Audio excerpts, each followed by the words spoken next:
Pemirsa, sebelumnya jasad siswi SMP AA ditemukan di tempat pemakaman umum Talang Kerikil, Jalan R. Sudirman, Sukarame, Palembang dengan kondisi mengenaskan. AA menjadi korban tindak asusila dan pembunuhan oleh 4 pelaku yang masih di bawah umur.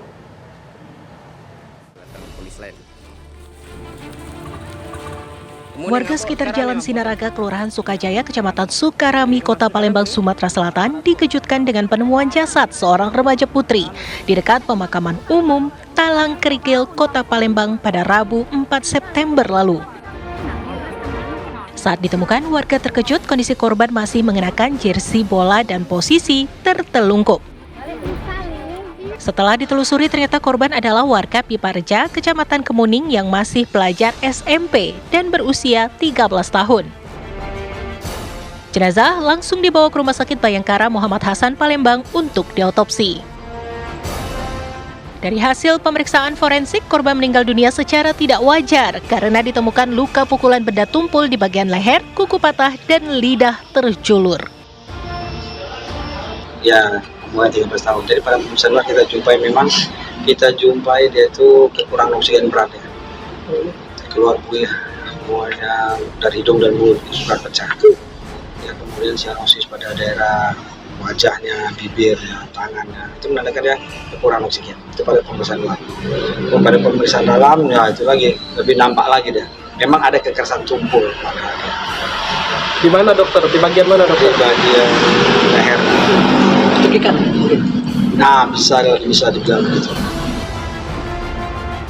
Kapolrestabes Palembang Kombes Haryo Sugihartono mengungkap, para pelaku yang biadab tersebut ternyata sudah berencana melakukan tindak asusila kepada korban. Sebelum terjadi upaya pencabulan maupun pemerkosaan, telah ada upaya untuk melemahkan korban yang berdampak kepada korban meninggal dunia, di mana tersangka melakukan tindakan bekap mulut dan hidung, kemudian dibantu oleh 3 rekannya memegangi tangan dan kaki yang menyebabkan korban tidak bisa melakukan tindakan yang lain, termasuk diantaranya habis nafas. Keluarga tak kuasa menahan tangis saat proses pemakaman korban di tempat pemakaman umum Talang Kerikil. Kini pihak keluarga meminta keadilan karena anaknya selama ini penurut dan kerap menolong keuangan keluarga dengan berjualan balon selepas pulang sekolah. Dari Palembang, Sumatera Selatan, Syamsul Rizal, TV One mengabarkan. Pemirsa, siswi SMP di Palembang yang masih berusia 13 tahun menjadi korban pembunuhan dan pemerkosaan oleh 4 pelaku yang ternyata masih di bawah umur. Ya, kenapa para pelaku yang juga masih pelajar itu tega melakukan perbuatan keji terhadap korban? Dari keterangan polisi, motif pelaku yang berusia 17 tahun sakit hati terhadap korban. Kami ajak Anda pemirsa berdialog bersama dengan kriminolog, yaitu ada Pak Adrianus Meliala, dan juga nanti kita akan ingin mengetahui kenapa ini bisa terjadi, Pak Adrianus. Pelakunya masih berusia 17 tahun. Mereka saling mengenal satu sama lain dan tega karena alasan sakit hati, tega mengajak orang lain juga untuk berbuat keji seperti itu. Ya, inilah memang satu situasi di mana pembunuhan, pemerkosaan yang kita katakan sebagai ratunya kejahatan, ternyata dilakukan oleh orang yang bukan terlatih, tidak berpengalaman atau dewasa. Ternyata itu dilakukan oleh anak-anak muda, bahkan di bawah umur, dan bahkan kemudian berlangsung hingga fatal dan boleh dibilang sebagai sadis. Jadi ya ini memang satu hal yang mengerikan ya, yang dalam hal ini memang menyebutkan bahwa memang potensi kejahatan itu ada pada semua orang, tinggal kemudian ada situasi yang kemudian menjadikan potensi itu menjadi aktual. Demikian. Prof. Adrianus, tapi yang membuat kami terkejut adalah para pelakunya, Prof. Belasan tahun, masih di bawah umur. Kenapa mereka memiliki pola pikir kriminal yang sangat bejat seperti ini, Prof?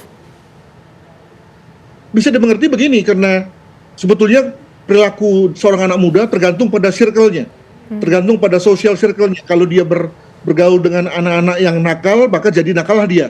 Mengapa demikian? Karena dia sebetulnya amat meletakkan temannya sebagai referensi, bahkan sebagai acuan dari perilaku dia. Untuk itu maka maka menjadi amat wajar kalau kemudian ini terjadi, apalagi kalau kemudian si pelaku-pelaku yang di bawah umur ini ternyata juga adalah pengkonsumsi film dewasa juga. Dengan kata lain, sebetulnya dia tidak hanya sekedar meniru apa yang dikatakan oleh orang yang lebih tua, tapi juga dia memang membutuhkan dalam tanda kutip tindakan seperti itu. Nah, maka tadi anak-anak muda bertemu dan kemudian terjadi energi di mana mereka kemudian saling bisa membunuh. Demikian.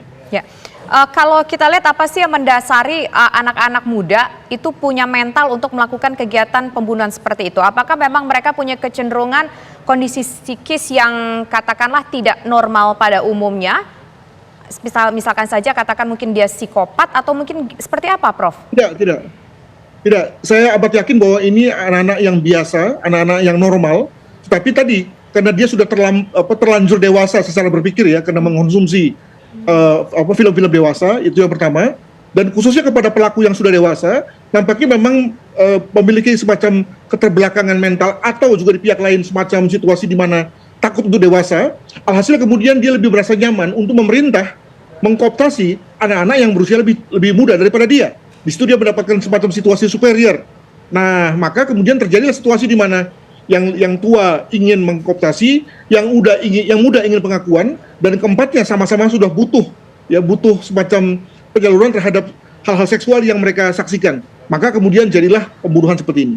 Prof, tapi kalau dengan anak-anak di bawah umur seperti ini, konsekuensi hukumnya agar ada efek jera, mereka tidak mengulangi seperti apa, Prof? Karena ada keterangan dari polisi, saat mereka sudah melakukan kejahatan itu, mereka malah dalam tanda kutip seperti pamer, bilang ke temannya, saya sudah melakukan ini. Aneh kan, Prof, ya? Tetapi rejim hukum kita terhadap anak-anak yang melakukan satu perbuatan pidana tidak dengan konteks untuk membalas, tidak dalam konteks untuk mencerahkan, tetapi untuk memulihkan. Nah, untuk itu maka mereka kemudian kembali ke rumah, khususnya yang masih di bawah umur, dan kemudian yang ditahan adalah yang sudah berusia cukup umur. Tentu dalam hal ini keluarga korban mungkin sekali nggak terima, tapi itulah sistem hukum kita yang memang mengharapkan agar anak-anak di bawah umur ini kemudian bisa dibina oleh orang tuanya. Tentu dalam hal ini ketika kita bicara mengenai tindak pidana yang amat fatal seperti ini, maka lalu kemudian mereka tidak dikembalikan segera, tapi dimasukkan dalam LPKA. Moga-moga di LPKA mereka bisa dibina kembali, dibentuk ya, menjadi orang dewasa yang kemudian berada dalam jalur tadi yang patuh pada hukum, begitu. Oke, baik. Terima kasih Prof. Adrianus Meliala selaku kriminolog atas waktunya berbincang bersama kami di program Kabar Petang. Selamat petang.